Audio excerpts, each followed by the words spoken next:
pay bounties to Taliban fighters to kill American soldiers. You had a phone call with Vladimir Putin on July 23rd. Did you bring up this issue? No, that was a phone call to discuss other things, and frankly, that's an issue that many people said was fake news. Who said it was fake news? I think a lot of people. If you look at some of the wonderful folks from the Bush administration, some of them not any friends of mine, were saying that it's a fake issue, but a lot of people said it's a fake issue. We had a call talking about nuclear proliferation, which is a very big subject, where they would like to do something, and so would I. We discussed numerous things. We did not discuss that, no. And you've never discussed it with him? I have never discussed it with him, no. I would. I'd have no problem with it. But you don't believe the intelligence. It's because you don't believe the intelligence, that's why. Everything, it's interesting. Nobody ever brings up China. They always bring Russia, Russia, Russia.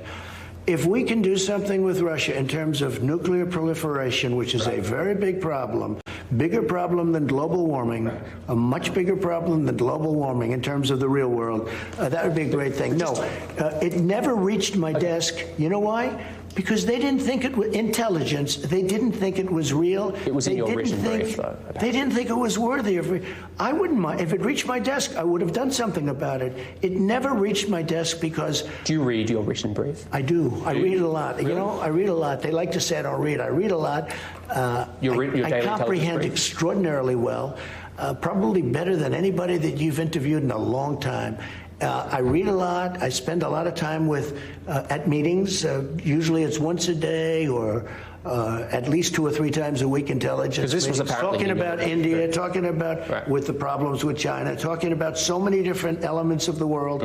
The world is a very angry place. If you look all over the world, we call up, I see 22 soldiers were killed in India with China fighting over the border. It's been raging for many, many decades, and they've been fighting and back and forth. I have so many briefings on so many different countries, but this one didn't reach my desk. The reason I say this is even if you don't believe this particular piece of intelligence, and there is dispute, no doubt there is dispute in the intelligence community about it, your former, John Nicholson, former head of forces in Afghanistan, said, and this is when he was working for you, that Russia is supplying weapons to the Taliban. Isn't that enough to challenge Putin over the killings of US soldiers? Well, we supplied weapons when they were fighting Russia too. You know, when they were fighting with the Taliban in Afghanistan. It's a different era. Well, it's a different. I'm just saying, yes. But does that? I'm just saying we did that too. But how does that I don't know. I didn't ask Nicholson about that. He was there for a long time. Didn't have great success because he was there before me, and then ultimately I made a change. But you surely heard that, right? I mean, it's well known in the intelligence community that they're arming the Taliban, Russia. I don't know. When you say arming, is the Taliban paying or are they giving Russia is supplying weapons and money to the Taliban. I have heard that, but it's never, it's never reached my desk. I mean, he said it on the record when he was in... Hey, Russia doesn't want anything to do with Afghanistan. Let me just tell you about Russia. Russia used to be a thing called the Soviet Union. Because of Afghanistan, they went bankrupt. They became Russia, just so you do understand, okay? The last thing that Russia wants to do is get too much involved with Afghanistan. They tried that once. It didn't work out. Wow. Jonathan Swan, great job. So many different ways there. The president seemed extremely uncomfortable and didn't have an answer for you. Also, Russia was supplying weapons. We did that too. We did that too. Where have we heard that before? I can tell you where we've heard that before. During the campaign, it was December 18th, 2015, when Joe said to Donald Trump on an interview on Morning Joe, but President Putin, he kills journalists, Donald. And Donald responds, well, we kill people too. We'll show that to you later, but the bottom line is this is his go-to answer when he is cornered. Tell us more about the interview.